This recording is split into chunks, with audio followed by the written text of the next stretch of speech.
Hello guys, আজকের এই ভিডিওটা শুধুমাত্র দেবদাকে নিয়ে হতে চলেছে। ইয়েস, দেব ভক্তরা আজকে শুনে রাখো। তোমরা কি জানো যে দেবদার এটা নিয়ে 49তম ছবি হতে চলেছে, প্রজাপতি 2। তারপরে যদি দেবদা কোনো একটা ছবিতে হাত দেন তাহলে তার 50টা ছবি কমপ্লিট হবে, শুধুমাত্র একটার জন্য ইনকমপ্লিট হয়ে আছে। সো দেবদার ভক্তরা প্লিজ চ্যানেলটাকে সাবস্ক্রাইব করে দাও। আর যারই ভক্ত হয়ে থাকো না কেন, এখানে খুব ইনফরমেটিভ ভিডিও আপলোড করা হয়, শুধুমাত্র সিনেমা নয়।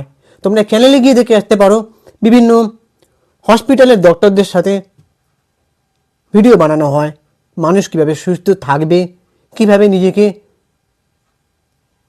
যত্ন করে রাখবে, তারও ভিডিও কিন্তু আছে। তো ঝটপট এই চ্যানেলটাকে সাবস্ক্রাইব করে দাও। চলো ভিডিওটা শুরু করি।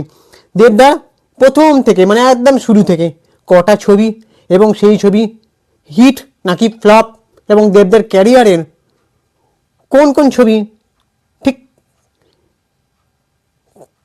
মানে কোন কোন সালে এসেছে, সব একটা লম্বা লিস্ট, আজকে সেটা নিয়ে আলোচনা করবো। আমি সুপ্রিয় রয়েছি তোমাদের সঙ্গে। ভিডিওটাতে একটা লাইক দাও। তোমরা কেউ ভিডিওটাতে লাইক দিতে চাও না, এত হারকিপটে কেন ভাই? প্লিজ লাইক করো, চ্যানেলটাকে সাবস্ক্রাইব করে দাও। টাটা, এই সরি, মাথা খারাপ হয়ে গেছে ভাই।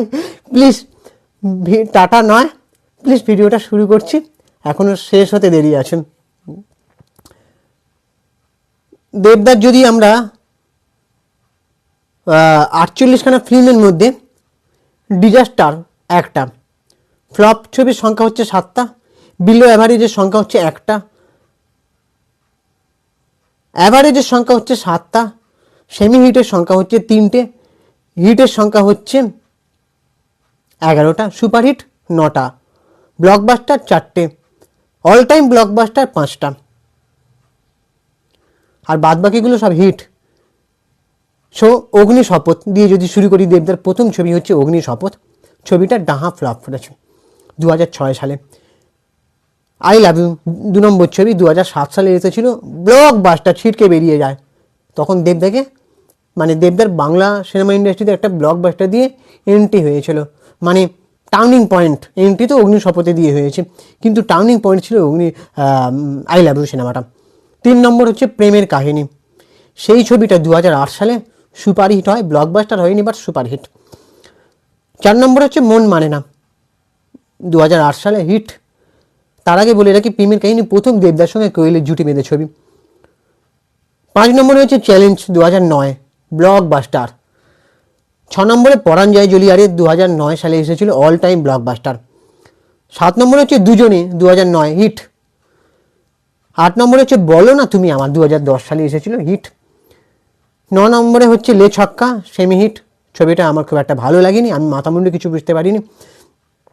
10 নম্বরে হচ্ছে দুই পৃথিবী 2010 সালে, সুপারহিট।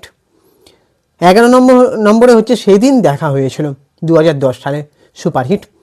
পাগলু ব্লকবাস্টার 12 নম্বরে। 13 নম্বরে হচ্ছে রোমিও 2011 সালে, অ্যাভারেজ। 14 নম্বরে হচ্ছে খোকাবাবু, সুপারহিট। 15 নম্বরে হচ্ছে পাগলু 2 2012 সালে, বিলো অ্যাভারেজ। তো পাগলুর মতন এতটা চলেনি। 16 নম্বরে হচ্ছে চ্যালেঞ্জ 2, হিট। 17 নম্বরে হচ্ছে খোকা 420 2013 সালে, সুপারহিট। 18 নম্বরে হচ্ছে রংবাজ 2013 সালে, সেমি হিট। আর 19 নম্বরে হচ্ছে চাঁদের পাহাড় 2013 সালে, অল টাইম ব্লকবাস্টার। 20 নম্বরে হচ্ছে বিন্দাস 2014, অ্যাভারেজ। 21 নম্বরে হচ্ছে বুনোহাস, ফ্লপ। যোদ্ধা 22 নম্বরে, যোদ্ধা দ্য ওয়ারিয়ার, ডিজাস্টার। 23 নম্বরে হচ্ছে হিরোগিরি 2015 সালে, ফ্লপ করেছে। 24 নম্বরে হচ্ছে আরসি নগর 2015 সালে, সেটাও ফ্লপ। 25 নম্বরে শুধু তোমারই জন্য 2015 সালে, হিট। 26 নম্বরে হচ্ছে কেলোর কীর্তি 2016, অ্যাভারেজ। 27 নম্বরে হচ্ছে লাভ এক্সপ্রেস 2016, অ্যাভারেজ। 28 নম্বরে হচ্ছে জুলপিকা 2016 সালে, সুপারহিট। 19 নম্বরে হচ্ছে চাম্প 2017, অ্যাভারেজ। কিন্তু এই সিনেমাটার মাধ্যমে দেবদার প্রোডাকশন হাউসটা সিনেমা ইন্ডাস্ট্রিতে পা রেখেছিল। 30 নম্বরে হচ্ছে ককপিট 2017 সালে, সেমি হিট। অ্যামাজন অভিযান 31 নম্বরে 2017 সালে, হিট। 32 নম্বরে হচ্ছে কবির 2018 সালে, ফ্লপ। 33 নম্বরে হচ্ছে হইচই আনলিমিটেড 2018 সালে, অ্যাভারেজ। 34 নম্বরে হচ্ছে কিডন্যাপ 2019 সালে, ফ্লপ। 35 নম্বরে হচ্ছে পাসওয়ার্ড 2019 সুপারহিট, সরি পাসওয়ার্ডটা হচ্ছে ফ্লপ।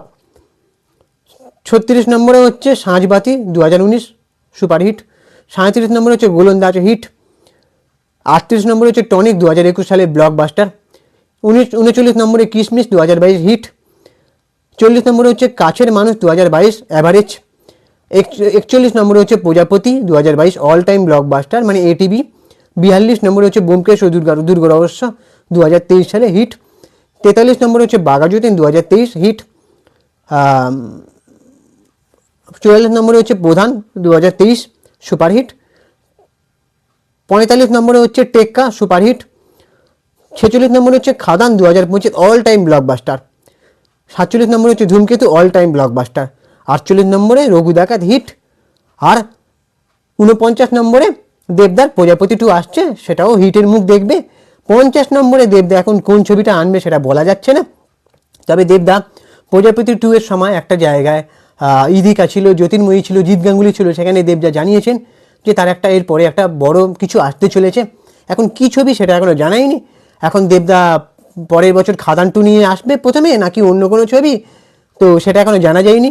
তবে এর আগে আমি একটা ভিডিও বানিয়েছিলাম কোয়েলকে নিয়ে, দেবদা আসতে পারে সুরিন্দর ফিল্মস, এবং দেবদা কোয়েলের কাছে গিয়েছিলেন এবং কোয়েল জানিয়েছিলেন যে এই ধরনের ছবি শেয়ার করতে চাইছে না, সে যেহেতু একটু অন্য রকমের ছবি করছে লিড ক্যারেক্টার হিসেবে বা অন্য রকম মানে আগ্রেসিভ পাগলু টাইপের ছবি করতে চায় না কোয়েল মল্লিক। কিন্তু দেবদার অনুরোধে কোয়েল মল্লিক চেষ্টা করে দেখতে চায়, সেটা এখনও জানি না কতদূর কী হবে। তবে দেবদা খাদান 2 একটা বড় রকমভাবে প্ল্যানিং করছেন। খাদান 2 পরিচালকের সঙ্গে কথা বলেছি আমি, সেও বলছে এখনও প্ল্যানিং হচ্ছে, পুরোপুরি না হলে বলতে পারবো না। কিন্তু খাদান 2 স্ক্রিপ্ট লেখার জন্য দেবদা অল টাইম মানে অলরেডি পরিচালককে চাপ দিচ্ছে না, এটা বোঝা যাচ্ছে। তো এখন দেখা যাক কী হয়। দেবদা পরের বছরই কোনো একটা ছবির মাধ্যমে 50 নম্বর ছবিতে হয়তো হাত দেবে, হয়তো দেবদা এটার মাধ্যমে হয়তো একটা সেলিব্রেশন করবে, কারণ দেবদা তো হুটহাট একটা সেলিব্রেশন করে হুটহাট। তো দেখা যাক কী হয়। এবার তোমাদের কি ওপিনিয়ন তোমরা অবশ্যই জানাও। দেবদার ভক্তরা যারা, তারা প্লিজ কেন চুপচাপ আছো, প্লিজ চ্যানেলটাকে সাবস্ক্রাইব করে দাও। এটা কিন্তু অর্গানিক ফ্যান চ্যানেল নয়, সবার ভিডিও করি, সবাইকে নিয়ে কথা বলি, প্লিজ মানে কোনো একজনকে নিয়ে কিন্তু কথা বলি না, ফ্যান ক্লাব চ্যানেল নয় এটা, সবাইকে নিয়ে কথা বলি। প্লিজ চ্যানেলটাকে সাবস্ক্রাইব করে দাও। দেবদার ভক্তরা তো চ্যানেলটা সাবস্ক্রাইব করবেই, তার সাথে ভিডিওটাতে লাইক দাও। আর হ্যাঁ, আমি ইনস্টাগ্রামে রয়েছি চিঙ্কি বাবু 2531, তোমরা ওখানে গিয়ে ঝটপট ফলো করে দাও। টাটা। আর হ্যাঁ, আমার ভিডিও দেখতে থাকো তোমরা।